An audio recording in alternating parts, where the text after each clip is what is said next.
dunida casriga ah iyo la jaanqaadka tiknoolajiyadu waxay meesha ka saareen dadaalkii iyo doorkii ay ardaydu ku lahaayeen diyaarinta ama dabagalka duruusta. taas beddelkeeda ardaydu waxay la qabatimeen isticmaalka mobilka oo waxa ay 10 daqiiqo hal mar furaan barahooda bulshada. isticmaalka mobilka ee fasalka dhexdiisu waxay caqabad ku tahay macallimiinta waxa ayna carqaladaysaa sii socoshada xiisadda.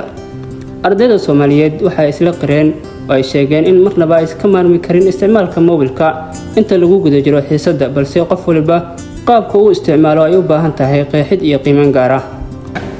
haddii aan fikirka ka dhibto mawduuca ah saameynta uu internet ku leeyahay ardayda Soomaaliyeed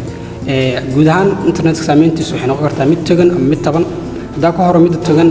saameynta wanaagsan waxay noqon kartaa in internetka dunida maanta la joogo waa wax ugu sahlan ee fududay kara waxbarashada markii loo iyo qaybaha kale nolosha ardayda waxa u fududay kara tusaalahan in casharadooda iyo macallimiinta soo diri karaan in ardaygu kursooyin dheeraad ah oo ka baxsan waxa uu baranayo in uu ka heli karo iyo sidoo kale in online oo kale casharada ku qaadan karaan ardayda iyaga macallimiinta in su'aal kala deeji jiraan caqabado kale dhammaan waxayna soo galaya marka saameynta togan daawo maana dhankan kale oo saameynta taban waxaan dhihi karnaa iyagana in ardaydii ay ku mashquulaan si qaldan u isticmaalaan internetka taasoo keenaysa hadhow in qofkii uu addiction ku noqdo oo la qabsado isticmaalka mobilka taasoo hadhowna sababaysa in xilliyada qaar xitaa ay ardayda fasalka ku dhex isticmaalaan telefoonka ayadoo taas loo fiiriyo marka ay ku kala duwanaan karaan ardayda sababta u isticmaalayaan fasalka telefoonka dhexdiisa waxaa waaye qaar waxaa laga yaabaa in casharada qaybo ay fahmi waayeen oo kale inay ka raadinayaan waxyaabo dheeraad ah arrin muhiim markaas jirta inay noqoto laakiin waxaa dhihi karnaa caadi ahaanta waxaa badan sida dadka u isticmaalaa sida khaldan. macallinku waxa uu dhididaa ka dhaadhicinta casharkii uu dhigay, balse waxaa dhib ku haya dheelidda geemamka iyo dhalanteedka social mediaha. macallimiintu markii ay arkaan arday isticmaalaya telefoonkiisa gacanta xilliga lagu jiro xiisadda, xaalku sidan ayuu noqdaa oo mararka qaar gacanka hadal ayaa dhici kara.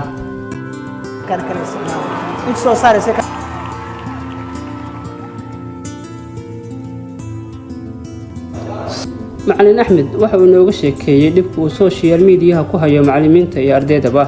waxa uu talo siiyay guud ahaan ardayda Soomaaliyeed. runtii macallinka markuu cashar sharaxayo waxyaabaha ugu muhiimsan waxaa kamid ah inuu la socdo dareenka ardayga, in ardayga uu kula socdo waxyaabaha ku ogaan karto waxaa kamid ah qaabka uu ku soo eegayo marka ardayga adii dhan baan kula socon oo ku mashquulsan telefoon oo kale Facebook waxyaabahaas waxaa dareemaysaa in ishadee maadadii ba ardaygiisa ku socon adina energy ka baxay meesha waxa ka dhalan karta marka adii ardayga inaad isqabataan inaad tiraahdo macallin jooji telefoonka maanta oo inaad ku celcelisinaad tiraahdo telefoonka jooji waxyaabahaas oo marka waxay sababi karaa in lecture-ka uu socon waayo in ardayga uu disruption ku sameeyo ardayda kale oo galaaska joogta marka qaab nacay u filaysaa waxaan ku ficilnaa in ardayga loo sheego in la yiraahdo jooji telefoonka marka la dilo arko in ardayga telefoonka laga qaado inta la dhigo sidoo kale overall jaamacadan way ogtoo maamulka guud oo u sheegnay lama ogola in ardayga uu social media galaaska la soo qado but even if haday dhacdo waxaan sameynaa inaan ka qaadno sidoo kale tan badan marka galaas ku jirno waa ka wacyigelinaa lecture-ka ugu dhaxdarnaa inay joojiyaan isticmaalka social media caqabad weyn ku haysaa waxay keenaysaa ardayga inuu maadadiiba la soconba ardayga daa su'aal weydiiso ma diyaar karaysa kulamaba socdo meel kale jira marka waxyaabaha keenaya ardayda grade achievement inay gaaraan inay maadadu wax fiican ka keensadaan waxyaabaha keenaya ardayda inay failure ku badan yihiin in grade-kooda uu yar yahay waxyaabaha keenaya badan waxa kamid social media not only the class guriga xitaa markuu tago wax ma akhrinayo waxa laga yaabaa xalay inuu sanba seexanba saakin xilli dambe u saaxiib because of Facebook haddana markuu galaaskiiba inuu asiga haddana inuu sii dabacayo marka waxyaabahaas oo dhan caqabad badan oo ardayga haysto waaye marka dhinaca horumarka waxbarashada runtii waxyaabaha mar walba caqabada ku ah waxa kamid ah dhinaca isticmaalka social